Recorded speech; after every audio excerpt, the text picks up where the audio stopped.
被电好笑程度100%，发现帮忙的是局长，最后衣衫褴苣坐凳子上喘气，好笑程度100000000。刚刚转正1个月的警员，首次允许1个人出去巡逻，说有人在路边私自放置指示牌，让他前去查看情况。没想到该男子拒绝配合，强烈反抗。就在警员制止不了的时候，以为好心人从远处过来帮忙，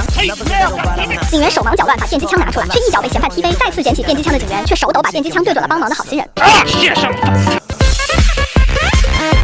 帮忙的人看着警员靠不住，就自己奋力把男子按在草坪上，并指导菜鸟警员呼叫同伴来帮忙。好巧不巧的是，正好此时的对讲机坏掉了，笨笨的菜鸟警员就一直在那里拨弄对讲机，而犯事的男子趁这个间隙对着好心人使用挖眼珠技能。此时的好心人疼得都要绝过去了，还是死死抓着男子不放手。眼看着菜鸟再一次指望不上，好心人立马说出车上也有对讲机，快去请求支援。菜鸟警员呼叫同伴以后，就静静坐在车里，然后看着好心人和男子2个人在草坪上缠斗。同伴赶来后，菜鸟警员才从同事口中得知，那个费劲与男子较量，脚上的拖鞋一只没了，一只从脚脖子穿过，衣服被扯得露了大半个肩膀的好心人是正在休假的局长。